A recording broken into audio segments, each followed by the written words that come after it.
د النساء مبارکه سوره چې د قران عظیم شان څلورمه سوره ده په مدینه منوره کې را نازله شوې ده. 180 مبارک آیاتونه لري. تلاوت او پښتو ترجمه یې له 128 آیت څخه اوري. أعوذ بالله من الشيطان الرجيم وإن امرأة خافت من بعلها نشوزا أو إعراضا فلا جناح عليهما أن يصلحا بينهما صلحا والصلح خير وأحضرت الأنفس الشح وإن تحسنوا وتتقوا فإن الله كان بما تعملون خبيرا. کله چې کومه ښځه د خپل میړه له ناوړه چلن یا مخاړونې څخه په ویره کې وي نو هیڅ باک نشته چې میړه او میرمن د څه حقوقو په کمولو زیاتولو باندې په خپل منځو کې روغه جوړه وکړي. روغه جوړه په هر حال ډیره ښه ده. نفس د زړه تنګۍ خواته ډیر ژر میلان کوي. خو که تاسو د احسان له لارې پیشامد وکړئ او له خدای وویریږئ نو باور ولرئ چې الله به ستاسې له دې ډول کړو وړونه بې خبره نه وي. ولن تستطيعوا أن تعدلوا بين النساء ولو حرصتم فلا تميلوا كل الميل فتذروها كالمعلقة وإن تصلحوا وتتقوا فإن الله كان غفورا رحيما. د ښځو په منځ کې په ټوله معنا عدالت ستاسو په وس کې نشته. که تاسو وغواړئ هم نشئ کولای. له دې عمله د الهي قانون د هدف تر سره کولو لپاره دا کافي ده چې د یوې ښځې لوري ته دومره میلان مکوئ چې هاخوا هغه بله زوړنده یعنې بې سرنوشته پرېږدئ. که تاسو خپل کړه وړه سم کړئ او له الله نه په ویره کې اوسئ نو الله تیریدونکی او رحم درونکی دی. وإن يتفرقا يغن الله كلا من سعته وكان الله واسعا حكيما. خو که میړه اړتینا یو له بله بیل هم شي نو الله به په خپل پراخ قدرت سره هر یو بل ته له محتاجینه بېنیازه کړي. د الله لمن ډیره ارته ده او هغه پوه او لیدونکی دی. ولله ما في السماوات وما في الأرض ولقد وصينا الذين أوتوا الكتاب من قبلكم وإياكم أن اتقوا الله وإن تكفروا فإن لله ما في السماوات وما في الأرض وكان الله غنيا حميدا. په اسمانونو او ځمکه کې چې هر څه دي ټول د همدې الله دی. له تاسو نه مخکې چې مونږ چاته کتاب ورکړی وو هغو ته مو همدا لارښودنه کړې وه او تاسو ته هم اوس همدا لارښودنه کوو چې د خدای له ویرې سره کار وکړئ. خو که تاسو نه منئ نو مې منئ. د اسمانونو او ځمکې د ټولو شیانو څښتن یوازې الله دی او هغه بې نیازه دی. د هرې ثنا ستاینې مستحق دی. ولله ما في السماوات وما في الأرض وكفى بالله وكيلا. هو د هغو ټولو شیانو چې په اسمانونو او ځمکه کې دي یوازې همدا الله مالک دی او د کارسازي لپاره صرف همغه کافي دی.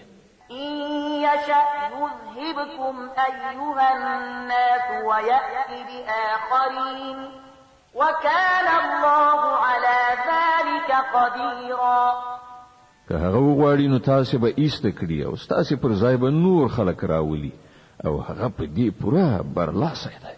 من كان يريد ثواب الدنيا فعند الله ثواب الدنيا والآخرة وكان الله سميعا بصيرا. څوک چې صرف د دنیا د ثواب غوښتونکی وي هغه ته دې دا څرګندوي چې له الله سره د دنیا ثواب هم شته او د آخرت ثواب هم او الله اوریدونکی او د هر څه لیدونکی دی. يا أيها الذين آمنوا كونوا قوامين بالقسط شهداء لله ولو على أنفسكم أو الوالدين والأقربين إن يكن غنيا أو فقيرا فالله أولى بهما فلا تتبعوا الهوى أن تعدلوا وإن تلووا أو تعرضوا فإن الله كان بما تعملون خبيرا. اے مؤمنان، د عدالت لمبرداران او د خدای لپاره شاهدان اوسئ. که څه هم چې ستاسې د عدالت کولو او شاهدۍ زیان په خپله تاسې یا ستاسې مور او پلار یا ستاسې خپلو خپلوانو ته راجع کیږي هم، د معاملې لوری شتمن وي او که بېوزله، الله له تاسې نه زیات د هغه خیر غوښتونکی دی. په دې اساس د خپلو نفسي غوښتنو د پیروۍ له امله عدالت مه پرېږدئ. او که تاسې ګډې وډې وایاست یا له رښتیا ویلو نه ډډه وکړئ، نو وپوهیږئ چې تاسې چې څه کوئ الله پرې خبر دی. يا أيها الذين آمنوا بالله ورسوله والكتاب الذي نزل على رسوله والكتاب الذي أنزل من قبل ومن يكفر بالله وملائكته وكتبه ورسله واليوم الآخر فقد ضل ضلالا بعيدا. اے مؤمنان، په الله او په رسول او په هغه کتاب ایمان راوړئ چې الله پر خپل پیغمبر باندې نازل کړی دی، او په هر هغه کتاب چې له دې نه مخکې هغه نازل کړی دی. چا چې الله د هغه له فرښتو، د هغه له کتابونو، د هغه له رسولانو او د آخرت له ورځې نه انکار وکړ، هغه په گمراهۍ کې سرګردان ډیر لرې لاړ. إن الذين آمنوا ثم كفروا ثم آمنوا ثم كفروا ثم ازدادوا كفرا لم يكن الله ليغفر لهم ولا ليهديهم سبيلا. پاتې شول هغه کسان چې ایمان راوړ بیا کافر شول، بیا په خپل کفر کې زیات پرمختګ وکړ، نو الله به هیڅ کله هغو ته بخنه ونه کړي او نه به هیڅ کله هغو ته سمه لاره وښیي. بشر المنافقين بأن لهم عذابا أليما.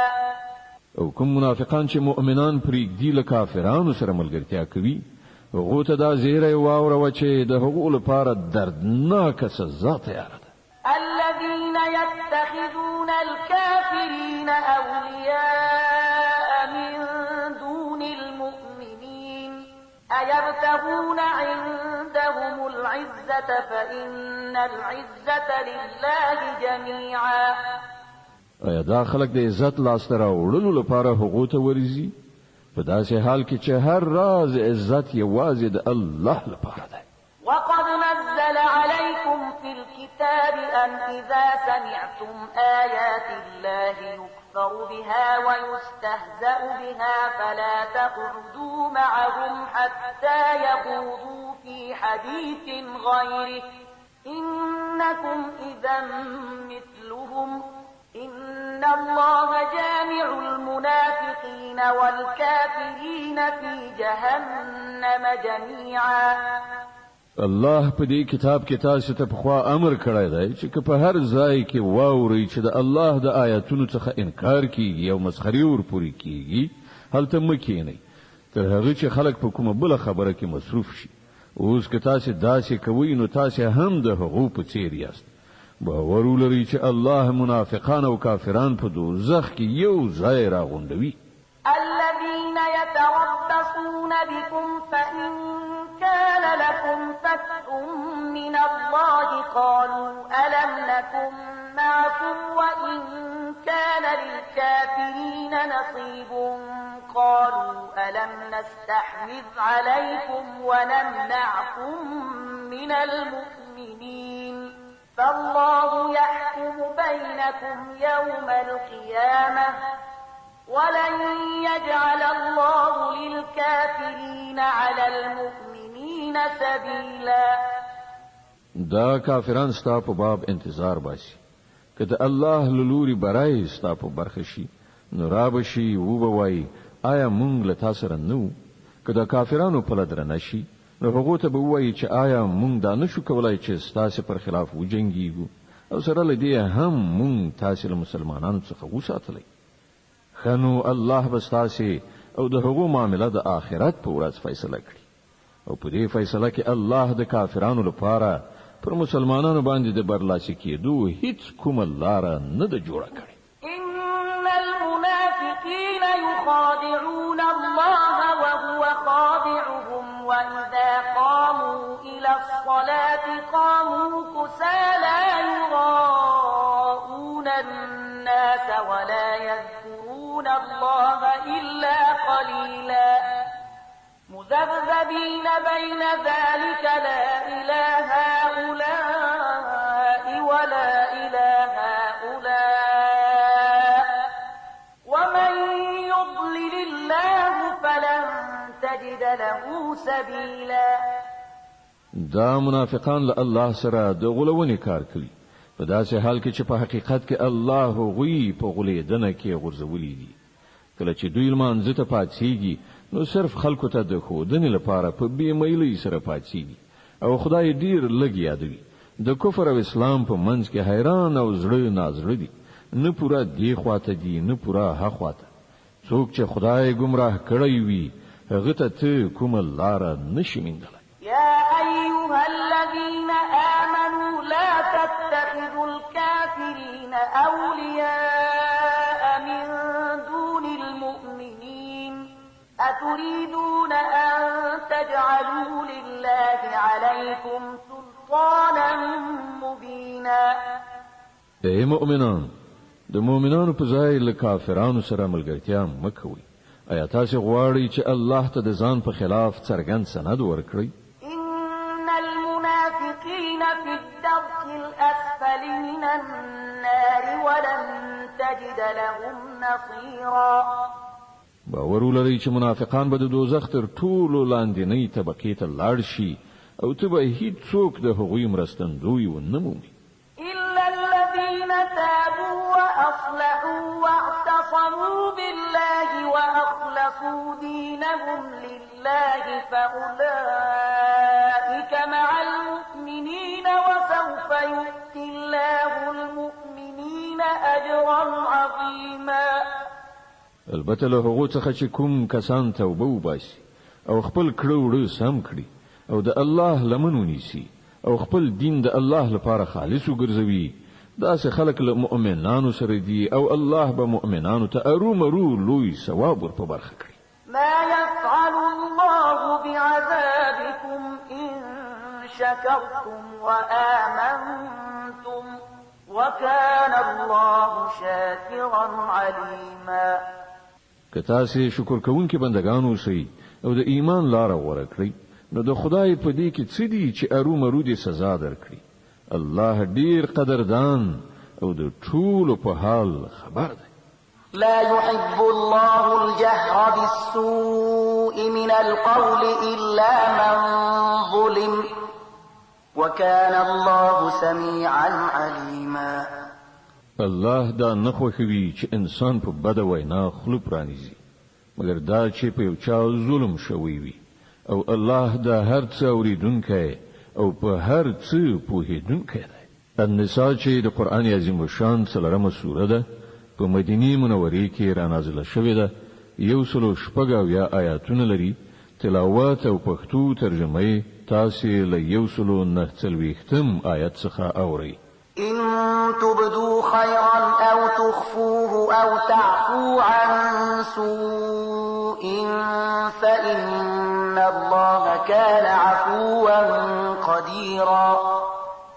که هم د مظلومیت په صورت کې تاسو د بل وینا حق لرئ خو که تاسو په ښکارا او په پټه کې غنه کوي یا لکتر لګا له بدین سترګې پټې کړئ نو د الله هم دا صفت دی چې هغه ستر بخونکی دی په داسې حال کې چې په سزا ورکولو پورا قادر دی.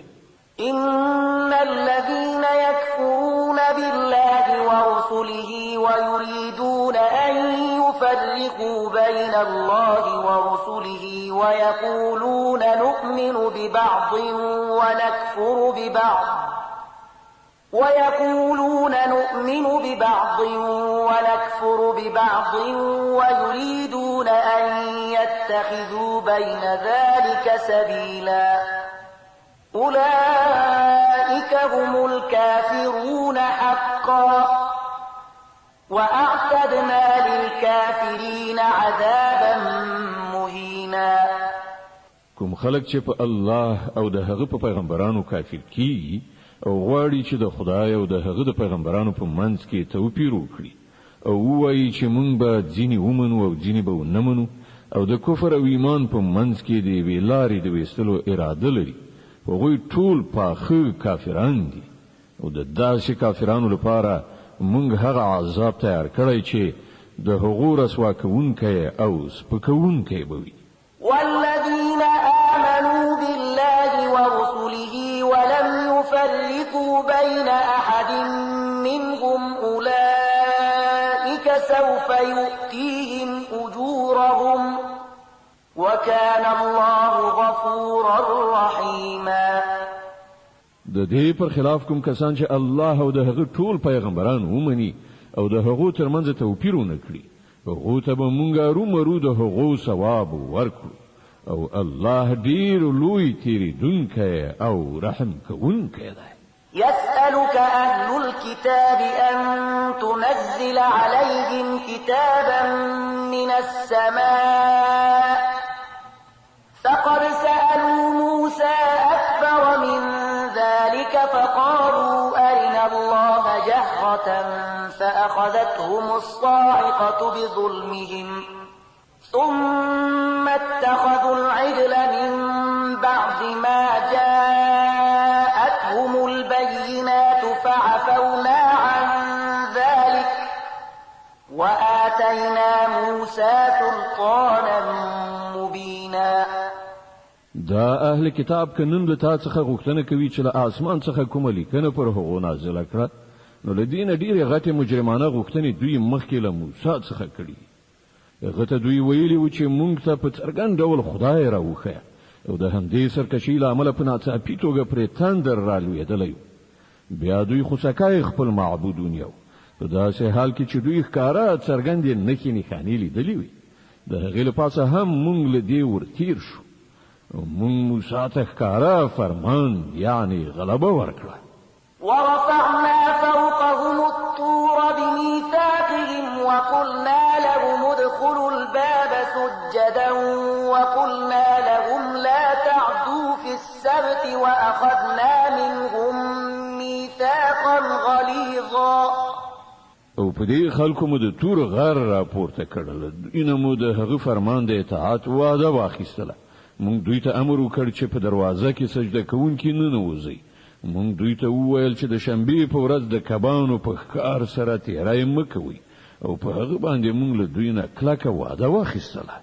فبما نقضهم ميثاقهم وكفرهم بآيات الله وقتلهم الأنبياء بغير حق وقولهم قلوبنا غلف بل طبع الله عليها بكفرهم فلا يؤمنون إلا قليلا.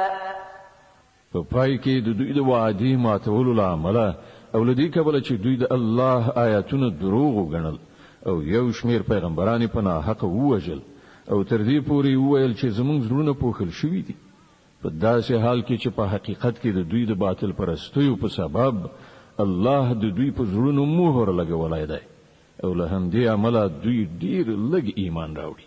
وبكفرهم وقولهم على مريم بهتانا عظيما وقولهم إنا قتلنا المسيح عيسى ابن مريم رسول الله وما قتلوه وما صلبوه ولكن شبه لهم وإن الذين اختلفوا فيه لفي شك منه ما لهم به من علم إلا اتباع الظن وما قتلوه يقينا بل رفعه الله إليه وكان الله عزيزا حكيما. بیا په خپل کفر کې دومره پرمختګ وکړ چې پر مریم یې غټ بهتان ولګاو او په خپل ویل چې مونږ د الله پیغمبر مسیح عیسی بن مریم وژلای دی. حال دا چې د واقعیت لمخې هغه نه هغه وژلای او نه په دار زړولای دی، بلکې موضوع د هغه لپاره مشتبه وګرځول شو او کوم خلکو چې د هغه په باب اختلاف کړی دی هغه هم په اصل کې په شک کې لیدلی دي. له هغه سره په دې باره کې هیڅ علم نشته دی، صرف د ګمان پیروي ده. هغه په یقیني توګه مسیح نه دی وژلای، بلکې الله هغه خپل لوري ته اوچت کړ. الله ډیر زیات زورور او د حکمت څښتن دی. وَإِن مِّنْ أَهْلِ الْكِتَابِ إِلَّا لَيُؤْمِنَنَّ بِهِ قَبْلَ مَوْتِهِ وَيَوْمَ الْقِيَامَةِ يَكُونُ عَلَيْهِمْ شَهِيدًا. او له اهل کتابونو به هیڅوک داسې نوي چې د هغه مرګ نه مخکې پر هغه ایمان را نوړي او د قیامت په ورځ به هغه پر هغه شاهدي وایي. فبظلم من الذين هادوا حرمنا عليهم طيبات أحلت لهم وبصدهم عن سبيل الله كثيرا وأخذهم الربا وقد نهوا عنه وأكلهم أموال الناس بالباطل وأعتدنا للكافرين منهم عذابا أليما.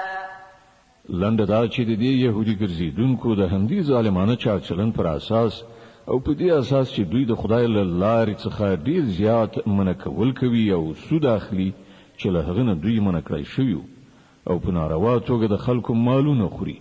موږ پر دوی زیاتره هغه پاک شیان حرام کړل چې مخکې ورته حلال او کوم خلک چې له دوی څخه کافران دي د هغو لپاره موږ دردناک عذاب تیار کړی دی. لكن الراسخون في العلم منهم والمؤمنون يؤمنون بما أنزل إليك وما أنزل من قبلك والمقيمين الصلاة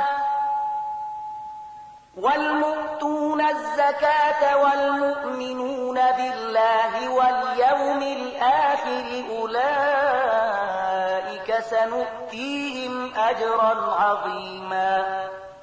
خو په هغو کې چې څوک د پاخه علم خاوندان دي او ایمان لرونکي دي هغوی ټول پر هغه هدایت ایمان راوړي چې ستا لوري ته نازل کړی شوی دی او په هغه چې له تا څخه مخکې نازل کړی شوی دغه ډول ایمان راوړونکو او د لمانځه او زکات ادا کوونکو او پر الله او د آخرت په ورځ رښتینی عقیده لرونکو خلکو ته به مونږ ارومرو ستر ثواب ور په برخه کړو.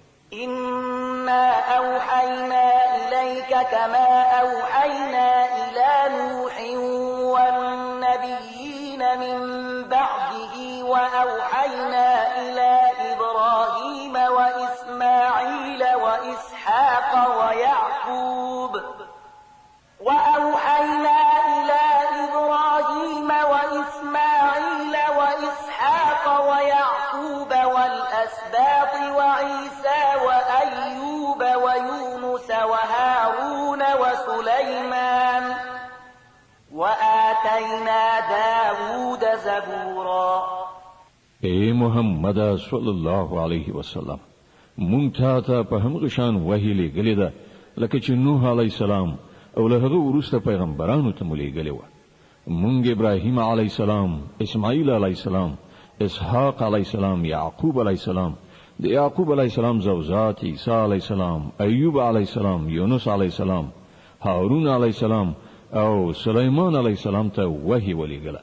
مونږ داوود ته زبور ورکړ. ورسلا قد قصصناهم عليك من قبل ورسلا لم نقصصهم عليك وكلم الله موسى تكليما.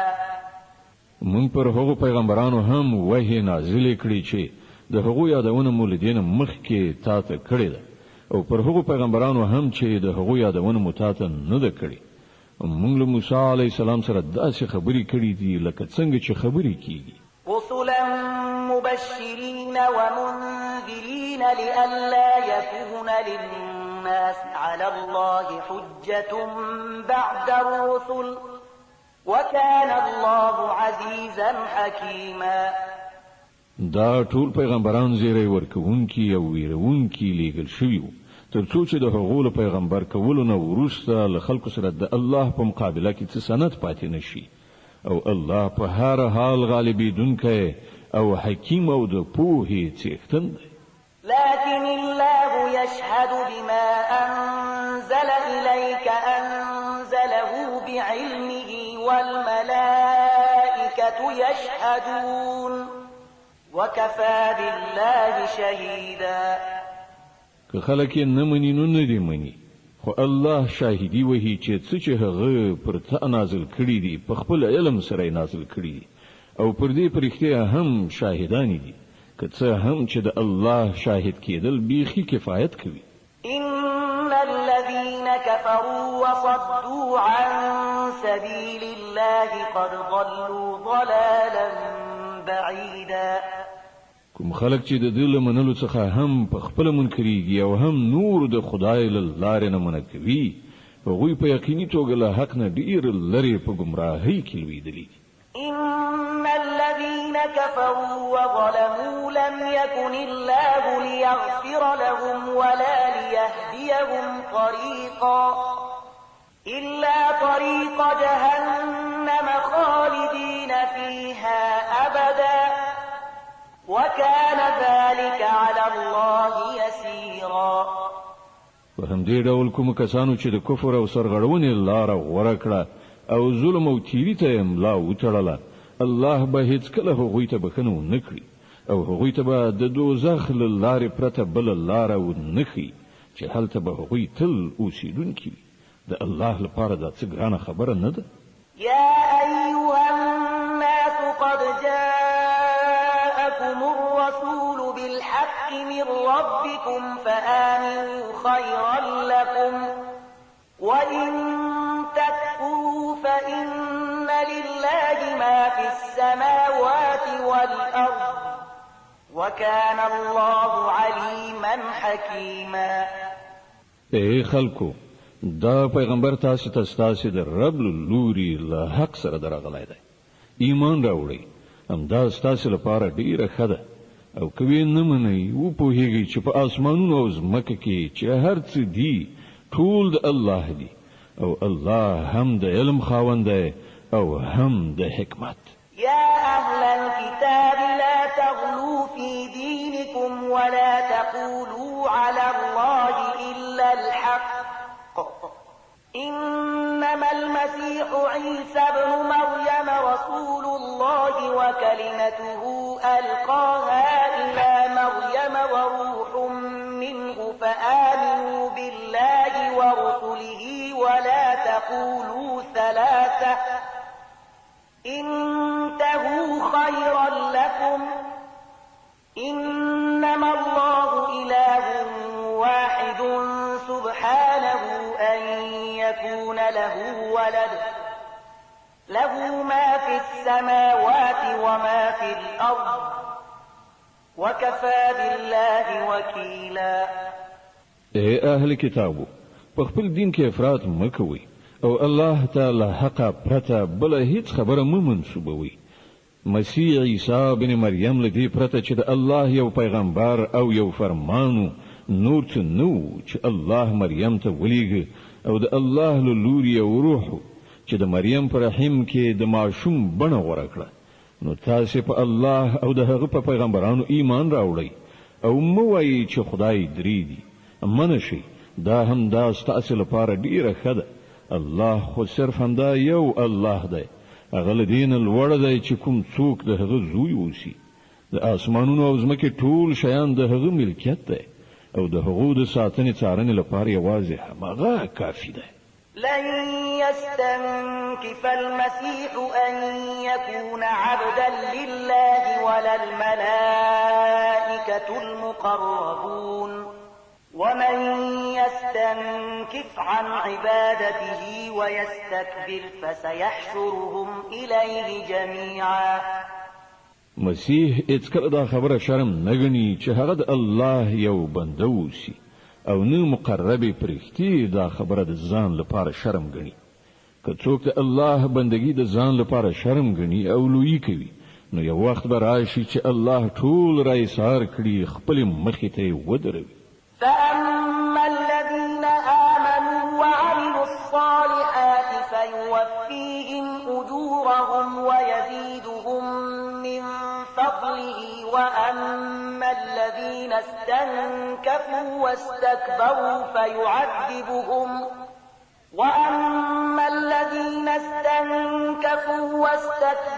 فيعذبهم عذابا أليما ولا يجدون لهم من دون الله وليا ولا نصيرا.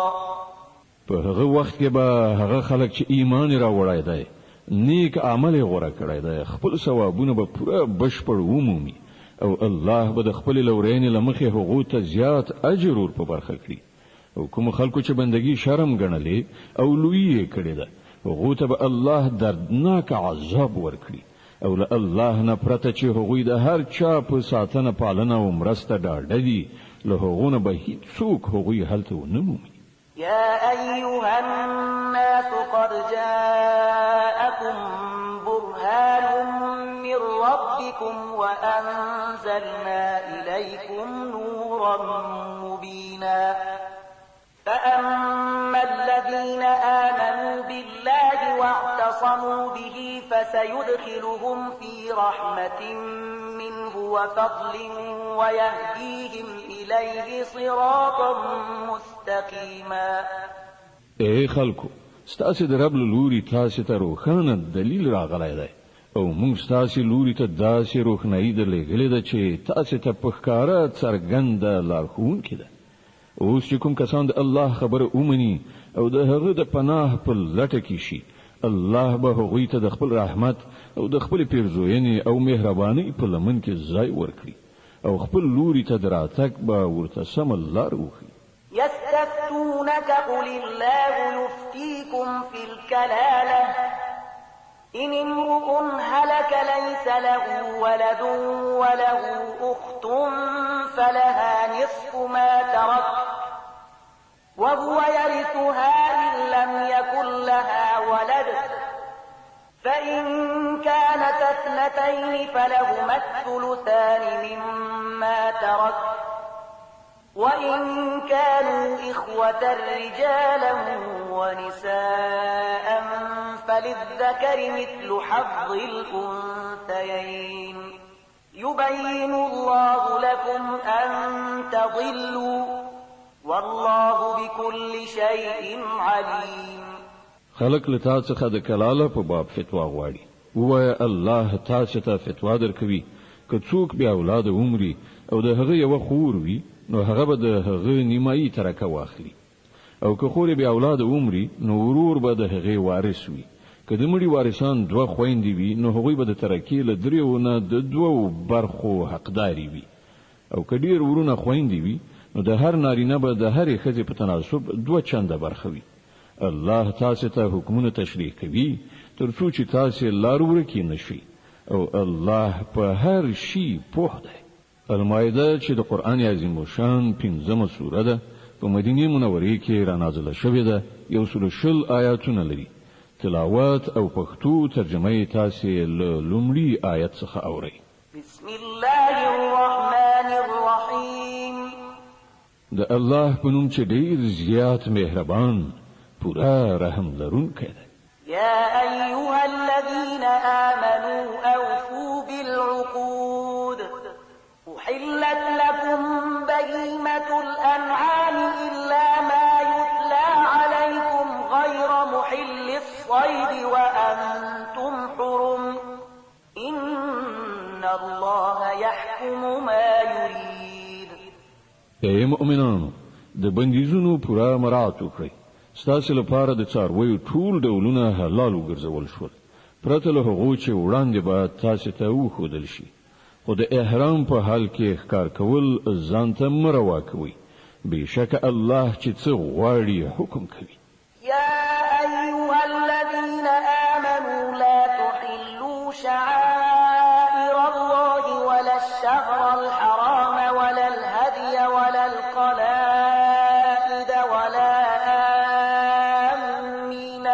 البيت الحرام يبتغون فضلا من ربهم ورضوانا وإذا حللتم فاصطادوا ولا يجرمنكم شنآن قوم أن صدوكم عن المسجد الحرام أن تعتدوا وتعاونوا على البر والتقوى ولا تعاونوا على الإثم والعدوان واتقوا الله إن الله شديد العقاب.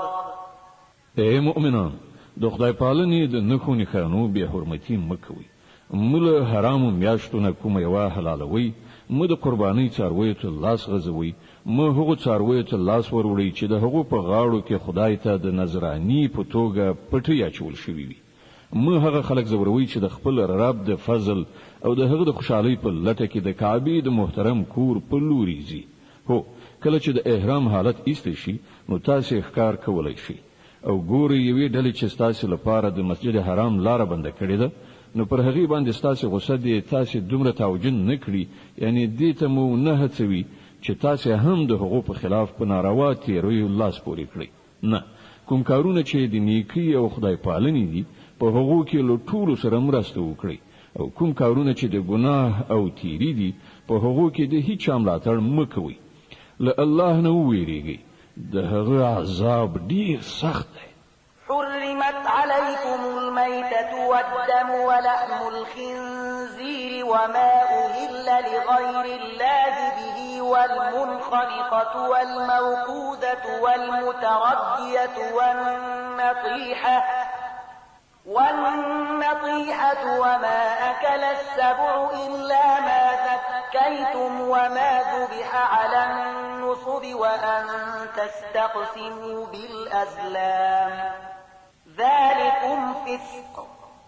اليوم يئس الذين كفروا من دينكم فلا تخشوهم واخشون اليوم أكملت لكم دينكم وأتممت عليكم نعمتي ورضيت لكم الإسلام دينا فمن اضطر في مخمصة غير متجانف لإثم فإن الله غفور رحيم.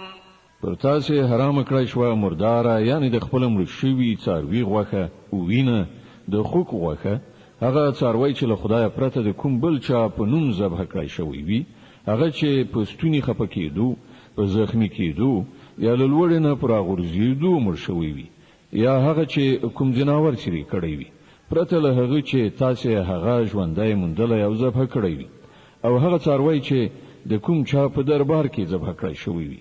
همدارنګه دا هم ستاسې لپاره ناروا ده چې د فال د غشو په وسیله خپل اقبال وګورئ. دا ټول کارونه فسق دي. نن کافران ستاسې د دین لخوا پوره ناامیده شوي دي، نو تاسې له هغو څخه مه ویریږئ، بلکې له ما نه وویریږئ. نن ما ستاسې دین ستاسې لپاره بشپړ کړی دی او خپل نعمت مې پر تاسې پوره کړی دی، او ستاسې لپاره مې اسلام ستاسې د دین په توګه منظور کړی دی. له دې کبله د حلالو او حرامو کوم بندیزونه چې پر تاسې لګول شوي دي د هغو مراعات وکړئ. البته څوک چې له لوږې نه اړو ګرځي، له هغو نه څه شی وخوري بې له دې چې د ګناه خواته یې میلان وي، نو بېشکه چې الله بخښونکی او رحم کوونکی دی. يسألونك ماذا أحل لهم قل أحل لكم الطيبات وما علمتم من الجوارح مكلبين تعلمونهن مما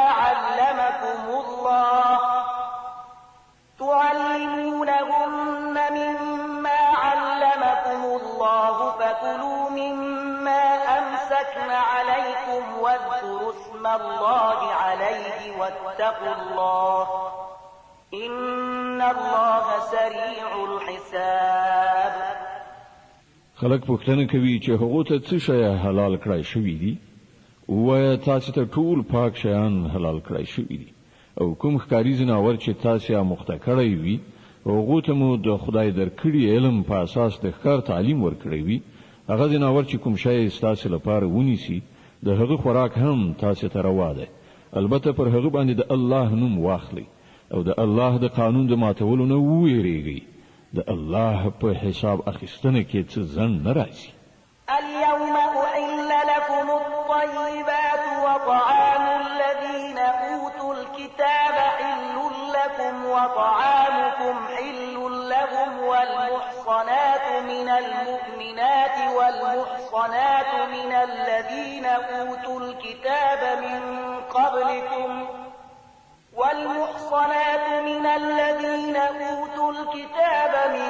قبلكم إذا آتيتموهن أجورهن محصنين غير مسافحين ولا متخذي أخدان ومن يكفر بالإيمان فقد حبط عمله وهو في الآخرة من الخاسرين.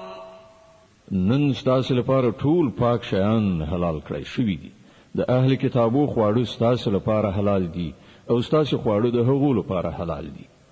او پاک لمنې ښځې هم ستاسو لپاره حلال دي که هغوی د مؤمنانو له ډلې څخه وي یا له هغو قومونو څخه چې هغو ته له تاسو نه مخکې کتاب ورکړی شوی په دې شرط چې تاسو د هغو مهر ورکړئ په نکاح کې د هغوی ساتونکي اوسئ، نه دا چې په آزاد شهوترانۍ لاس پورې کړئ یا په پټه په غلا یاراني وکړئ. او چا چې د ایمان پر تګلاره باندې لتلو نه انکار وکړ نو د هغه د ژوند ټول کړو وړو به بابیزه یعنی ضایع شي او هغه به په آخرت کې تش لاسه بېوزلی وي.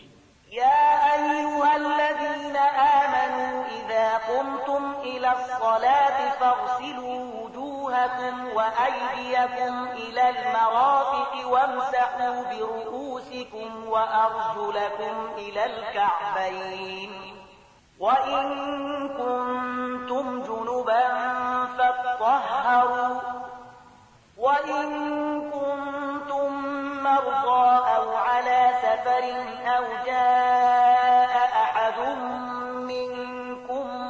من الغائط أو لامستم النساء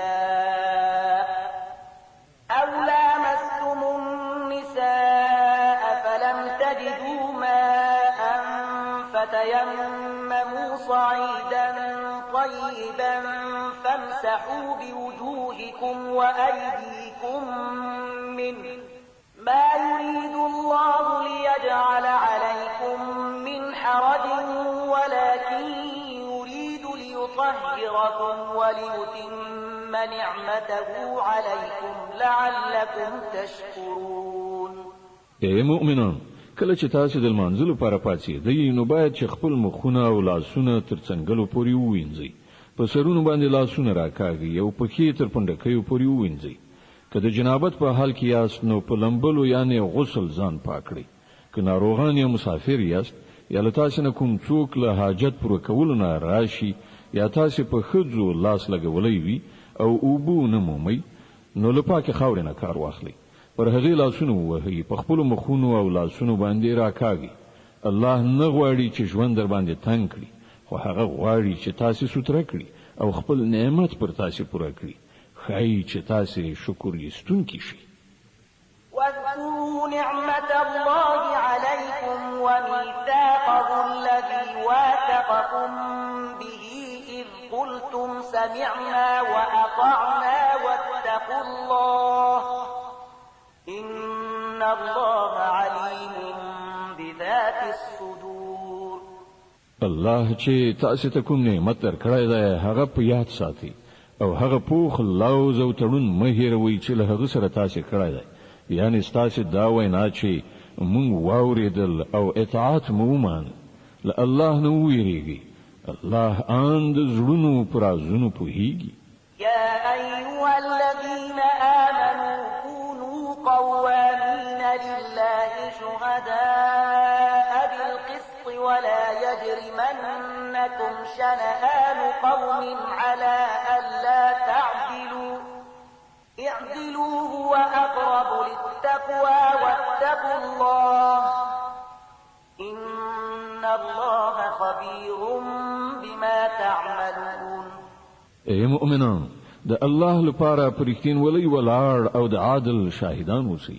د کومې ډلې دښمني د تاسو دومره راونه پاروي چې له عدالت نه واوړي عدالت وکړي دا د خدای ویریدنې سره نږدې اړیکه لري د الله له ویرې سره کار کوي هر څه چې تاسو کوي الله پرې پوره خبر ده وعد الله الذين آمنوا وعملوا الصالحات لهم مغفرة وأجر عظيم والذين كفروا وكذبوا بآياتنا أولئك أصحاب الجحيم کوم کسان چې ایمان راوړي او غوره عملونه سرته رسوي الله له هغو سره وعده کړی ده چې د هغو له ګناهونو څخه به تیریدنه وشي او هغو ته به ستر ثواب ور په برخه شي پاتې شول هغه خلک چې کافر شي او د الله آیاتونه دروغ وګڼي نو هغوی دوزخ ته تلونکي دي يا أيها الذين آمنوا اذكروا نعمة الله عليكم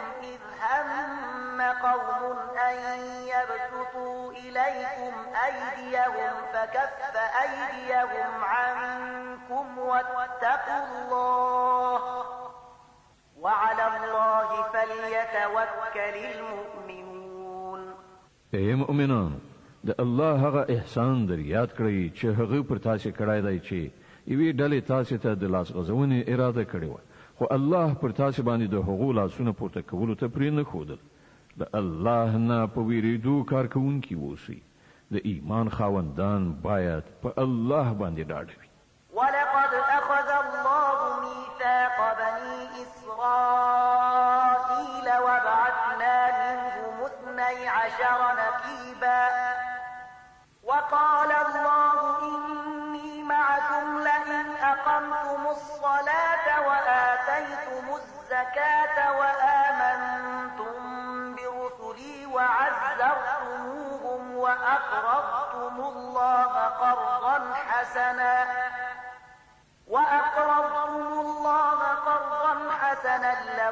لأكفرن عنكم سيئاتكم ولأدخلنكم جنات تجري من تحتها الأنهار فمن كفر بعد ذلك منكم فقد ضل سواء السبيل الله له بنی اسرائیلونه په خا وعده اخیسته و او په هغو کې 12 نقیبان یعنی وکیلان ټاکلیو او هغه ته ویلی و چې زه له تاسو سره یم که تاسو المنځ برقرار کړ زکات مو ورکړ زما پیغمبران مو ومنل د هغو ملاتړ مو وکړ او خپل خدای ته مو خپور یعنی قرض حسنه ورکړ نو باور ولرئ چې زه به تاسو ناوړتیاوي یعنی ګناهوي له تاسو څخه ایسته کړم او تاسو به داسې باغونو ته نه باسم چې تر هغو لاندې به ویالي بهیږي خو له دې وروسته چې له تاسو نه چا د کفر چلند غوره کړ نو په حقیقت کې هغه سواء السبیل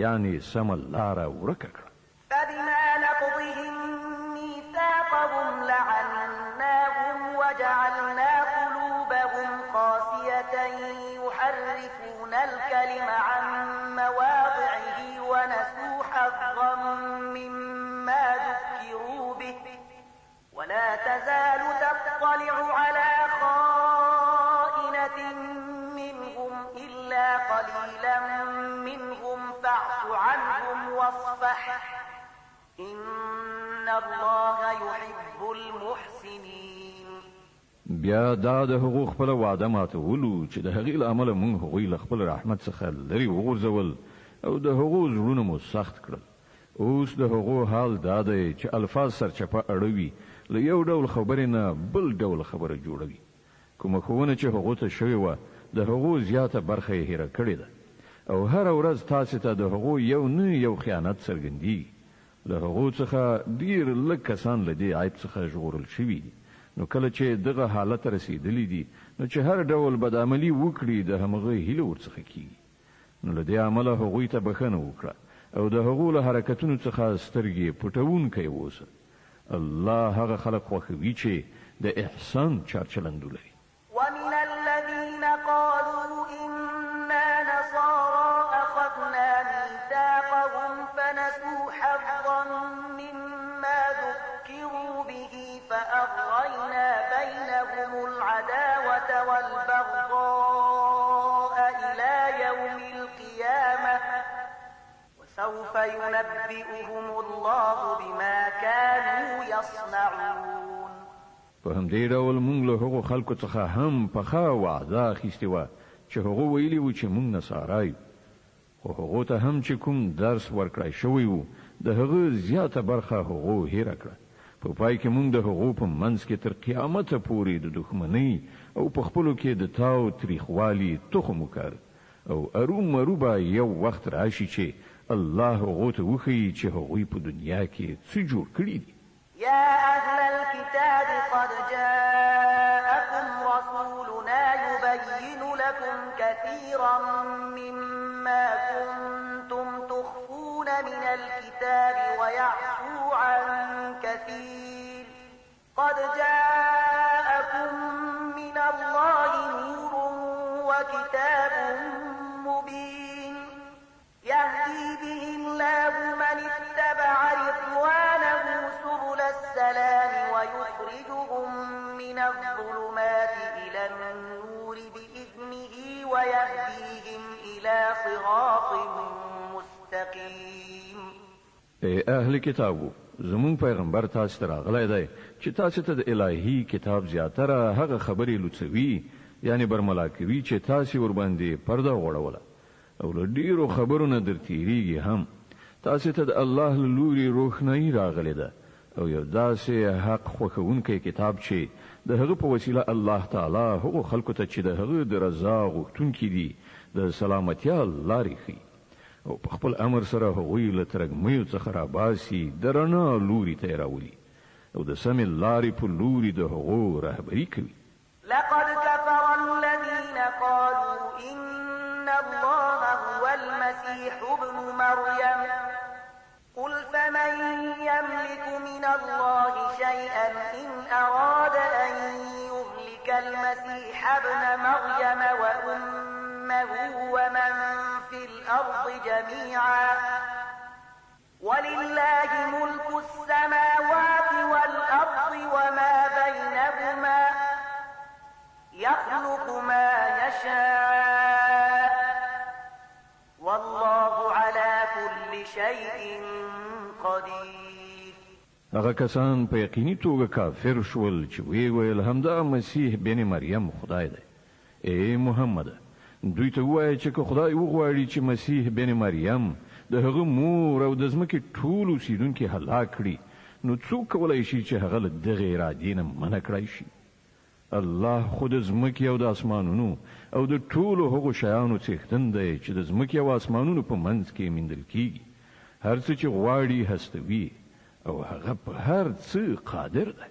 وقالت اليهود والنصارى نحن أبناء الله وأحباؤه قل فلم يعذبكم بذنوبكم بل أنتم بشر ممن خلق يغفر لمن يشاء ويعذب من يشاء ولله ملك السماوات والأرض وما بينهما وإليه المصير. يهوديان او نصارا وایي چې موږ د الله زامن او د هغه ډیر ګران دوستان یو. له هغونو پوښتنه وکړه نو هغه ستاسو په ګناهونو تاسو ته سزا ولې درکوي؟ په حقیقت کې تاسو هم همغه انسانان یاست لکه چې نور انسانان خدای پیدا کړی دي. هغه چې چاته وغواړي بخښنه کوي او چاته چې خوښ شي سزا ورکوي. ځمکه او اسمان او د هغه ټول موجودات د هغه ملکیت دی او د هغه لوري ته د ټولو ورتګ دی.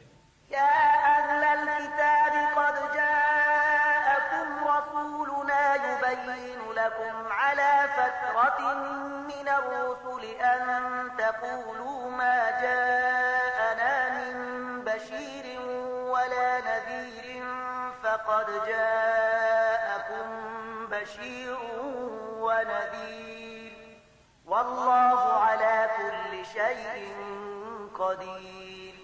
اے اهل کتابو زموږ دا پیغمبر په داسې وخت کې تاسو ته راغلی دی او دین په څرګنده توګه درښیي چې له یوې مودې راهیسې د پیغمبرانو د راتګ لړۍ بنده وه.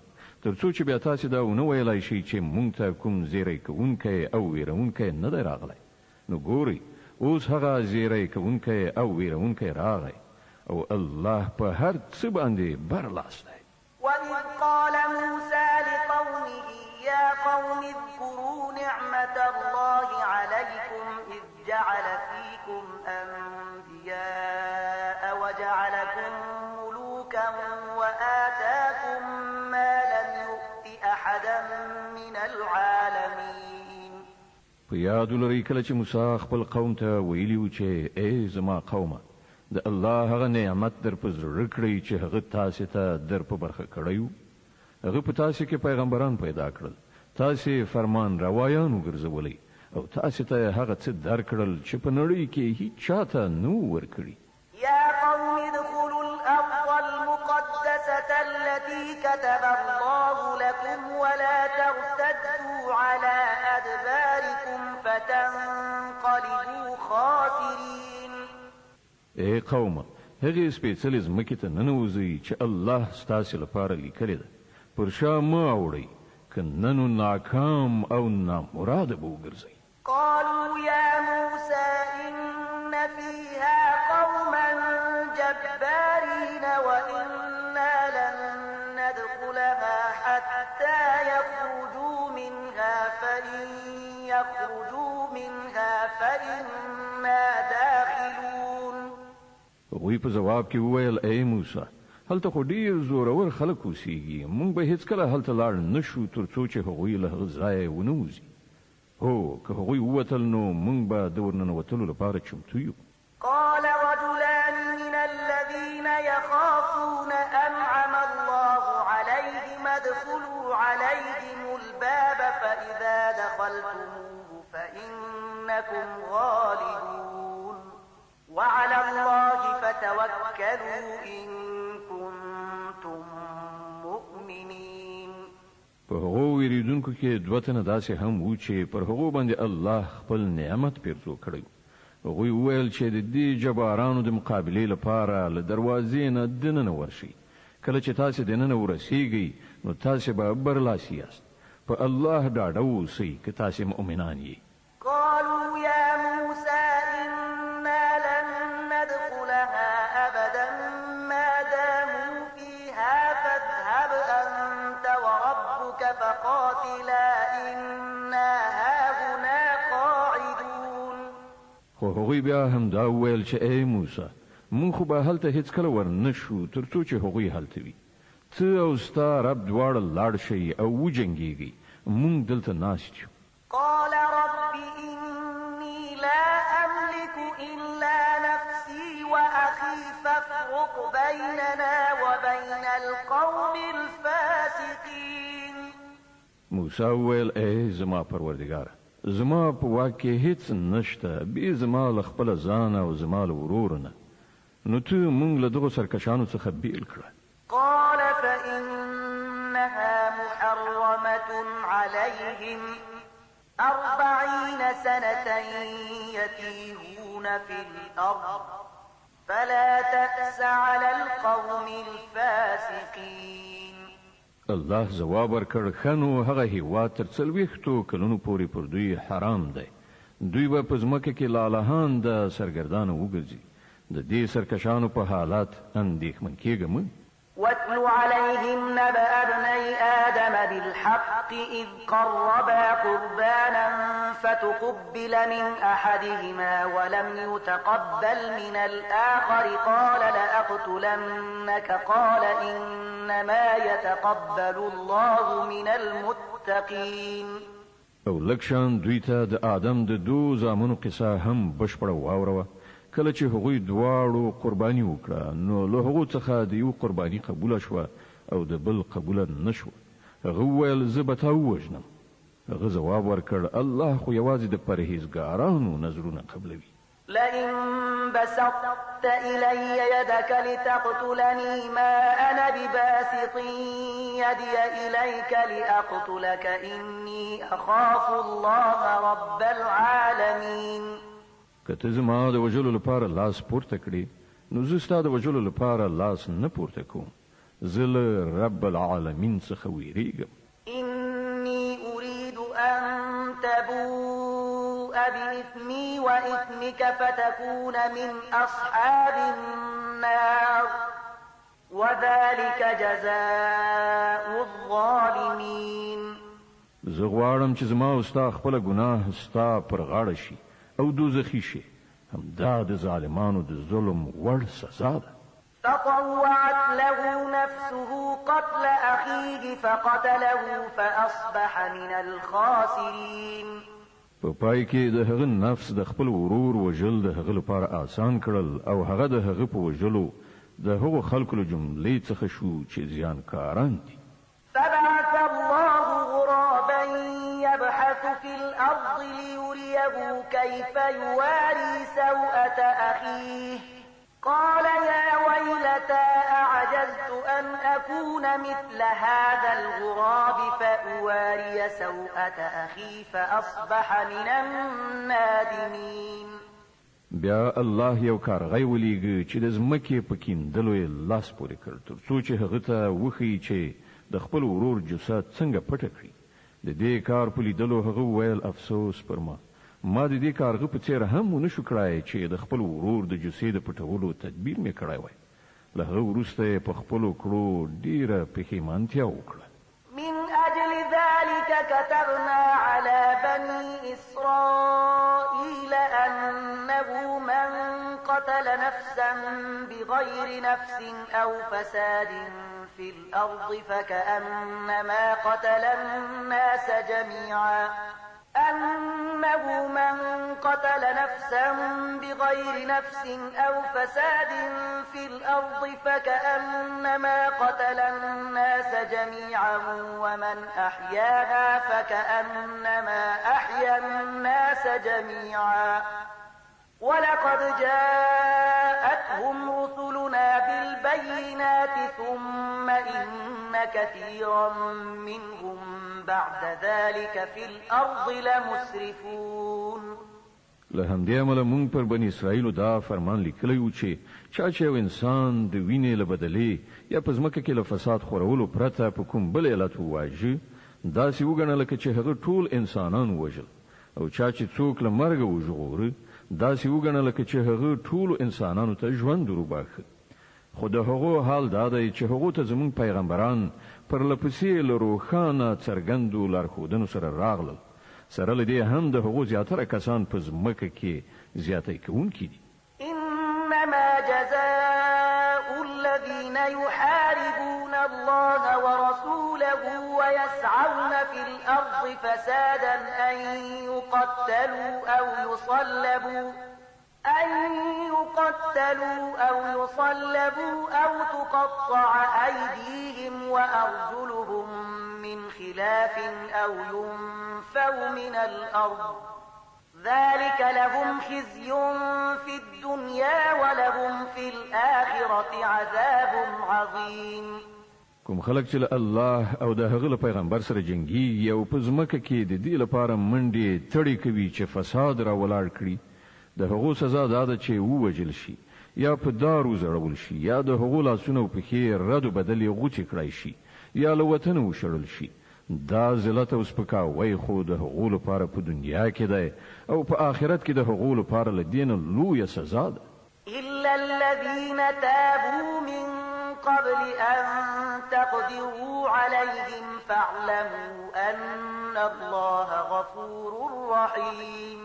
حکم خلق چې توبه وباسي مخکې له دینه چې تاسې پر تسلط ومومئ تاسې ته د څرګندوي چې الله بخونکی او رحم کوونکی دی. د المائده مبارکه سوره چې د قرآن عظیم شان 15مه سوره ده په مدینه منوره کې را نازله شوې ده. 120 مبارک آیاتونه لري. تلاوت او پښتو ترجمه یې له 15 آیت څخه اورئ. يا أيها الذين آمنوا اتقوا الله وابتغوا إليه الوسيلة وجاهدوا في سبيله لعلكم تفلحون. اے مؤمنانو له الله نو ویریږئ او د هغه په حضور کې د مشرف کېدو وسیله ولټوئ او د هغه په لاره کې جد او جهد وکړئ ښایي چې تاسو ته بریالیتوب در په برخه شي. كفروا لو أن لهم ما في الأرض جميعا ومثله معه ليفتدوا به من عذاب يوم القيامة ما تقبل منهم ولهم عذاب أليم. خو په هیږي چې کوم کسانو چې د کفر رویا غوړه کړې ده که د هغو په لاس کې د ټول ځمکې شتمنۍ وي او همدومره نوره هم ورسره او هغوی وغواړي چې هغه په فدیه کې ورکړي د قیامت د ورځې له عذابه وژغورل شي بیا به هم هغه ورڅخه قبوله نه کړی شي او هغو ته به دردناک عذاب ورسیږي. يريدون أن يخرجوا من النار وما هم بخارجين منها ولهم عذاب مقيم. هغوی به غواړي چې د دوزخ له اور نه په تیښته ووځي خو نه به شي وتلی او هغوی ته به دایمي عذاب ورکړی شي. والسارق والسارقة فاقطعوا أيديهما جزاء بما كسبا نكالا من الله والله عزيز حكيم.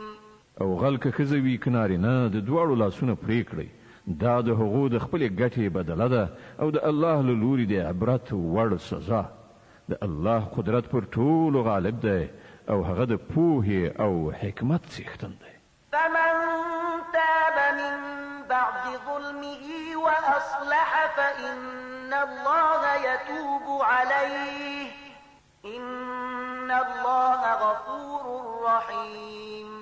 نو څوک چې له ظلم کولو نه وروسته توبه وباسي او ځان اصلاح کړي نو د الله د پیرزوینې نظر به بیا د هغه خواته واوړي. الله ډیر بخونکی او رحم کوونکی دی.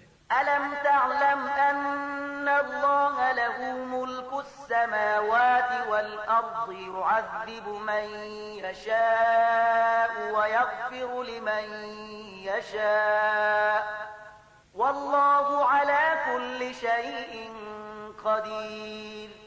آیات نه پوهیږي چې الله د ځمکې او اسمانونو د سلطنت څښتن دی چاته چې خوښه شي سزا ورکوي او چاته چې خوښه شي بخښنه کوي هغه د هر څه واکمن دی.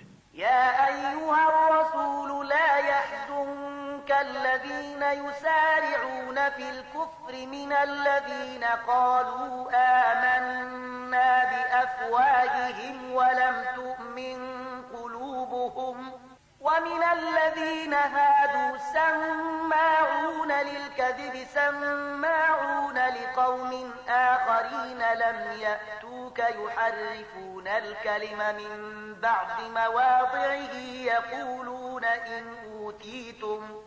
يقولون إن أوتيتم هذا فخذوه وإن لم تؤتوه فاحذروا ومن يرد الله فتنته فلن تملك له من الله شيئا أولئك الذين لم يرد الله أن يطهر قلوبهم لهم في الدنيا خزي ولهم في الآخرة عذاب عظيم.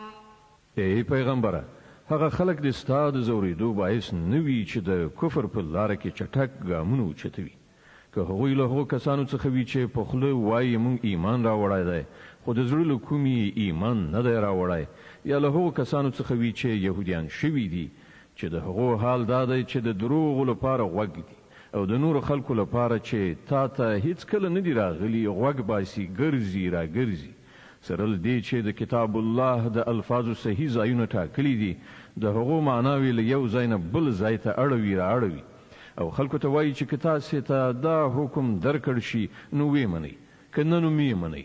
الله چې په فتنه کې د چا د غورځولو اراده کړې وي د الله له مؤاخذې څخه د هغه د ژغورلو لپاره ته هیڅ نشي کولی. دا هغه کسان دي چې الله د دوی د زړونو پاکول نه دي غوښتي. د دوی لپاره په دنیا کې رسوایی ده او په آخرت کې سخت عذاب. سماعون للكذب أكالون للسحت فإن جاءوك فاحكم بينهم أو أعرض عنهم وإن تعرض عنهم فلن يضروك شيئا وإن حكمت فاحكم بينهم بالقسط إن الله يحب المقسطين. دوی د دروغ اوریدونکي او د حرام مال خوړونکي دي.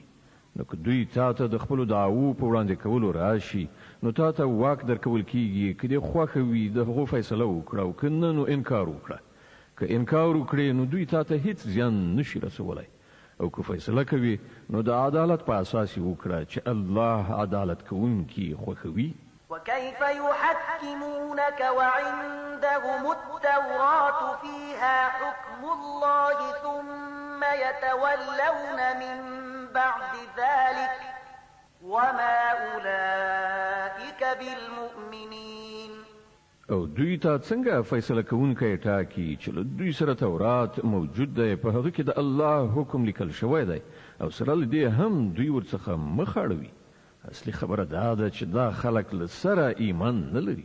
إنا أنزلنا التوراة فيها هدى ونور يحكم بها النبيون الذين أسلموا للذين هادوا والربانيون والأحبار بما استحفظوا من كتاب الله وكانوا عليه شهداء فلا تخشوا الناس واخشوني ولا تشتروا بآياتي ثمنا قليلا ومن لم يحكم بما أنزل الله فأولئك هم الكافرون.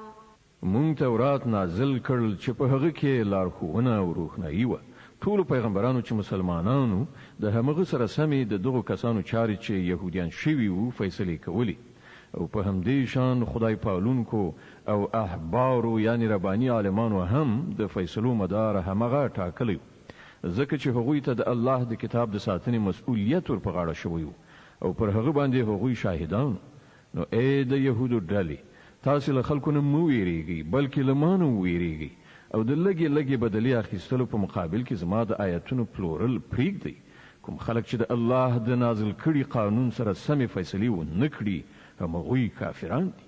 وكتبنا عليهم فيها أن النفس بالنفس والعين بالعين والأنف بالأنف والأذن بالأذن والسن بالسن والجروح قصاص فمن تصدق به فهو كفارة له ومن لم يحكم بما أنزل الله فأولئك هم الظالمون.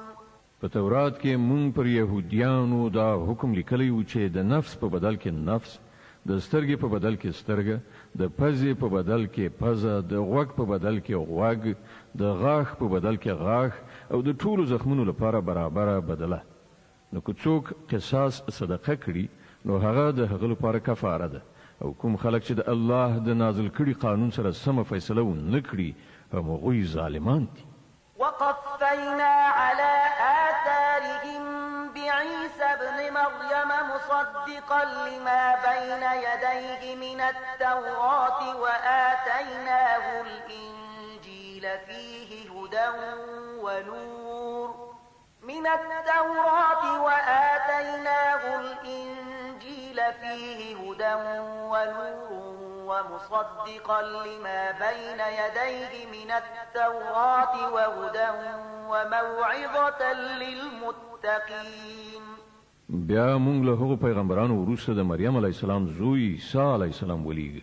له تورات نه چې کوم شی د هغه په وړاندې موجود د هغه ریښتینه کوونکی او مونږ هغه ته انجیل ورکړ چې په هغه کې لارښوونه او روښنايي وه او هغه هم د تورات د هغه څه چې په هغه وخت کې موجود و ریښتینی کوونکی او له خدای نه د ویریدونکو خلکو لپاره له سره تر پایه هدایت او نصیحت. وليحكم أهل الإنجيل بما أنزل الله فيه ومن لم يحكم بما أنزل الله فأولئك هم الفاسقون. زمونږ حکم و چې د انجیل خاوندان دې له هغه قانون سره سمه فیصله وکړي چې الله په هغه کې نازل کړی دی او کوم خلک چې د الله د نازل کړي قانون سره سمه فیصله ونه کړي همغوی فاسقان دي. وأنزلنا إليك الكتاب بالحق مصدقا لما بين يديه من الكتاب ومهيمنا عليه فاحكم بينهم بما أنزل الله ولا تتبع أهواءهم عما جاءك من الحق لكل جعلنا منكم شرعة ومنهاجا ولو شاء الله لجعلكم أمة واحدة ولكن ليبلوكم فيما آتاكم فاستبقوا الخيرات إلى الله مرجعكم جميعا فينبئكم بما كنتم فيه تختلفون. او اے محمد مونږ ته دا کتاب درلېږلی چې په حق راغلی دی او له کتاب څخه چې څه د ده په وړاندې موجود دي د هغو رښتینې کوونکی او د هغو ساتونکی او محافظ دی. نو له دې کبله ته د خدای د نازل کړي قانون سره سمې د خلکو چارې فیصله کړه او کوم حق چې تا ته راغلی دی له هغه نه په مخ اړولو سره د هغو د غوښتنو پیروي مه کوه. موږ له تاسې نه د هر یو لپاره یو شریعت او یوه عملي تګلاره ټاکلې ده. که څه هم چې که ستاسې خدای غوښتلي وای نو تاسې ټول یو امت هم جوړولی شوی، خو هغه دا د دې لپاره وکړل چې څه شی چې تاسې ته درکړي دي په هغه کې تاسې وازمایي. نو په غوره چارو کې یو له بل نه د وړاندې کېدو هڅه وکړئ. په پای کې ستاسې ټولو د خدای لوري ته ورګرځېدل دي. بیا به هغه تاسې ته اصلي حقیقت چې تاسې پکې اختلاف کوئ دروښي. وأن احكم بينهم بما أنزل الله ولا تتبع أهواءهم واحذرهم أن يفتنوك عن بعض ما أنزل الله إليك فإن تولوا فاعلم أنما يريد الله أن يصيبهم ببعض ذنوبهم وإن كثيرا من الناس لفاسقون. اے محمد ته د الله د نازل کړي قانون سره سمه د دې خلکو د چارو فیصله وکړه او د هغو د خواهشاتو پیروي مه کوه. پام کوه چې دا خلک تا په فتنه کې وانچوي. یوه ذره قدر دې هم له هغه هدایت نه اوښتی ونه مومي چې خدای تا ته درلېږلی دی. نو که دوی ورڅخه مخ واړوي نو وپوهېږه چې الله د دوی د ځینو ګناهونو په مجازات کې په غم کې د دوی د اخته کولو اراده کړې ده او دا حقیقت دی چې له دې خلکو نه زیاتره فاسقان دي. أفحكم الجاهلية يبغون ومن أحسن من الله حكما لقوم يوقنون. که دوی د خدای له قانون څخه مخ اړوي نو آیا بیا د جاهلیت فیصله غواړي؟ په داسې حال کې کوم خلک چې په الله باور لري د هغو په نزد له الله نه بل غوره فیصله کوونکی هیڅ نشته. د المائده مبارکه سوره چې د قرآن عظیم الشان 5مه سوره ده په مدینه منورې کې را نازله شوې ده. 120 مبارک آیاتونه لري. تلاوت او پښتو ترجمه یې له 50 آیت څخه اورئ. يا أيها الذين آمنوا لا تتخذوا اليهود والنصارى أولياء بعضهم أولياء بعض ومن يتولهم منكم فإنه منهم إن الله لا يهدي القوم الظالمين. اے مؤمنانو، يهوديان او عیسایان خپل ملګری منیسي. دوی په خپل منځو کې سره ملګری دي او کله تاسو نه څوک هغوی خپل ملګری نیسي نو بیا هغه هم په همغو کې شمیرل کی. په دې کې شک نشته چې الله ظالمان له خپل لارښوونې څخه بې برخې کوي. فترى الذين في قلوبهم مرض يسارعون فيهم يقولون نخشى أن تصيبنا دائرة فعسى الله أن يأتي بالفتح أو أمر من عنده فيصبحوا على ما أسروا في أنفسهم نادمين. ته ګوري چې د چا په زړونو کې چې د نفاق ناروغي ده هغوی په همغوی کې په منډو تړو اوړي راوړي وایي موږ ویریږو چې چیرې موږ په کوم غم اخته نشو خو لرې نه ده چې کله الله تاسې ته غوڅ برای در په برخه کړي یا له خپل لوري نه کومه بله خبره څرګنده کړي نو دا خلک به په خپل دغه منافقت کې چې په زړونو کې پټوي پښیمانه وي. ويقول الذين آمنوا أهؤلاء الذين أقسموا بالله جهد أيمانهم إنهم لمعكم حبطت أعمالهم فأصبحوا خاسرين. او په هغه وخت کې به مؤمنان وایي آیا دا همغه خلک دي چې د الله سره په کلکو قسمونو خوړلو یې باور درکوو چې موږ له تاسې سره یو د هغوی ټول عملونه به بېځا یعنې ضایع شول او په پای کې دوی ناکام او نامراده پاتې شول. يا أيها الذين آمنوا من يرتد منكم عن دينه فسوف يأتي الله بقوم يحبهم ويحبونه أذلة على المؤمنين أعزة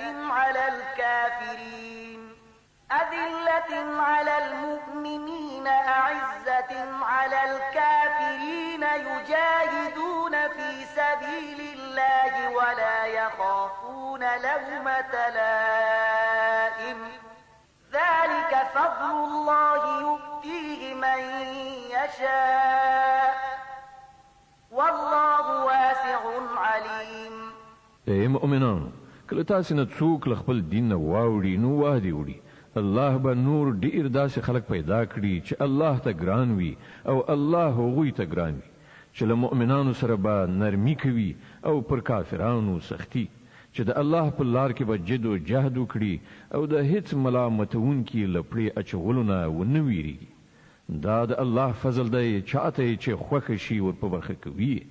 الله د پراخه وسایلو څښتن او په هر څه پوهیږي. إنما وليكم الله ورسوله والذين آمنوا الذين يقيمون الصلاة ويؤتون الزكاة وهم راكعون ومن يتول الله ورسوله والذين آمنوا فإن حزب الله هم الغالبون. ستاسې ملګري خو په حقیقت کې یوازې الله او د الله پیغمبر او هغه مؤمنان دي چې لمونځونه قایموي زکات ورکوي او د الله په وړاندې سرټیټونکي دي او څوک چې الله او د هغه پیغمبر او مؤمنان خپل ملګري نیسي هغه ته دې څرګندوي چې همدا د الله ډله غالبیدونکې ده. يا أيها الذين آمنوا لا تتخذوا الذين اتخذوا دينكم هزوا ولعبا من الذين أوتوا الكتاب من قبلكم والكفار أولياء واتقوا الله إن كنتم مؤمنين. اے مؤمنانو لتاسې نه د مخکنیو اهل کتابو کوم خلکو چې ستاسې دین د ټوکو او ساتیرۍ مورد ګرځولی دی هغوی او نور کافران خپل دوستان او ملګري منیسئ له الله نه وویریږئ که مؤمنان یاست. وإذا ناديتم إلى الصلاة اتخذوها هزوا ولعبا ذلك بأنهم قوم لا يعقلون. کله چې تاسې د لمانځه لپاره ندا کوئ نو هغوی ورپورې ملنډې وهي او لوبې ورسره کوي. د دې دلیل دا دی چې هغوی پوهه نه لري. قل يا أهل الكتاب هل تنقمون منا إلا أن آمنا بالله وما أنزل إلينا وما أنزل من قبل وأن أكثركم فاسقون. دوی ته ووایه ای اهل کتابو تاسې چې په کومه خبره له موږ سره وران یاست هغه له دې پرته نور څه دي چې موږ پر الله او د دین په هغه ښوونه ایمان راوړی دی چې موږ ته نازله شوې ده او له موږ نه مخکې هم نازله شوې وه او له تاسې نه زیاتره خلک فاسقان دي. قل هل أنبئكم بشر من ذلك مثوبة عند الله من لعنه الله وغضب عليه وجعل منهم القردة والخنازير وعبد الطاغوت أولئك شر مكانا وأضل عن سواء السبيل. بیا وای آیا زه هغه خلک دروخه يم چې د هغو عاقبت د خدای په وړاندې د فاسقانو له عاقبت څخه هم ډیر بد دی. هغه کسان چې الله ور باندې لعنت کړی او غضب ور باندې نازل کړی چې له هغو څخه بیزوګان او خوګان جوړ شول چې هغوی د غیر الله د قانون اطاعت وکړ. د هغو درجه لا ډیره زیاته بده ده او هغوی له سواء السبیل یعنی سم لارې څخه ډیر زیات منحرف شوي دي. وإذا جاءوكم قالوا آمنا وقد دخلوا بالكفر وهم قد خرجوا به والله أعلم بما كانوا يكتمون. کله چې دوی تاسو ته راځي نو وایي چې موږ ایمان راوړی، حال دا دی چې د کفر سره راغلي او له کفر سره بیرته لاړل او الله ښه پوهیږي چې څه دوی په زړونو کې پټ کړي دي. وترى كثيرا منهم يسارعون في الإثم والعدوان وأكلهم السحت لبئس ما كانوا يعملون. ته ګوري چې له هغو څخه زیاتره خلک د ګناه، ظلم او زیاتی په چارو کې په منډو تړو اوړي راوړي او حرام مال خوري. ډېر ناوړه حرکتونه دي چې دوی کوي. لولا ينهاهم الربانيون والأحبار عن قولهم الإثم وأكلهم السحت لبئس ما كانوا يصنعون. ولی د دوی علما او روحانیون په ګناه باندې دوی له ژبې خوځولو او د حرامو له خوړلو څخه نه منع کوي. په باوري توګه د ژوند ډیره بده کارنامه ده چې هغوی تیاروي. وقالت اليهود يد الله مغلولة غلت أيديهم ولعنوا بما قالوا بل يداه مبسوطتان ينفق كيف يشاء وليزيدن كثيرا منهم ما أنزل إليك من ربك طغيانا وكفرا وألقينا بينهم العداوة والبغضاء إلى يوم القيامة كلما أوقدوا نارا للحرب أطفأها الله ويسعون في الأرض فسادا والله لا يحب المفسدين.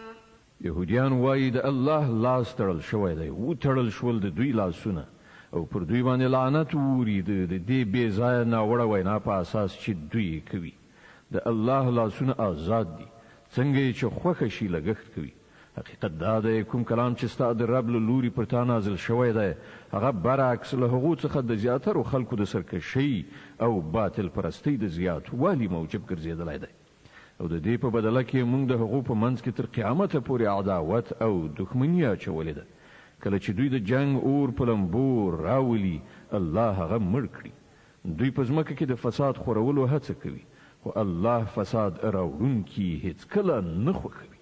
ولو أن أهل الكتاب آمنوا واتقوا لكفرنا عنهم سيئاتهم ولأدخلناهم جنات النعيم. که د دې سرغړونې په ځای دغه اهل کتابو ایمان راوړی وای او له خدایه د ویریدو کړندارې غوره کړې وای نو موږ به د دوی بدۍ ورڅخه ایسته کړې وي او دوی به مو له نعمتونو څخه پر معمورو جنتونو ته ننویستلي وای. ولو أنهم أقاموا التوراة والإنجيل وما أنزل إليهم من ربهم لأكلوا من فوقهم ومن تحت أرجلهم منهم أمة مقتصدة وكثير منهم ساء ما يعملون. کاش کې دوی تورات او انجیل او هغه نور کتابونه قائم کړي وای چې د دوی د رب له لوري دوی ته لیږل شوي وو. که داسې کړي وای نو د دوی لپاره به له پاسه روزي ورېدله او له لاندې به راخوټېدله که څه هم چې په دوی کې ځینې خلک په سمه لاره تلونکي هم شته خو د دوی زیاتره ډېر بدعمله دي. صدق الله العظیم. الله ستر رښتیا ویونکی دی.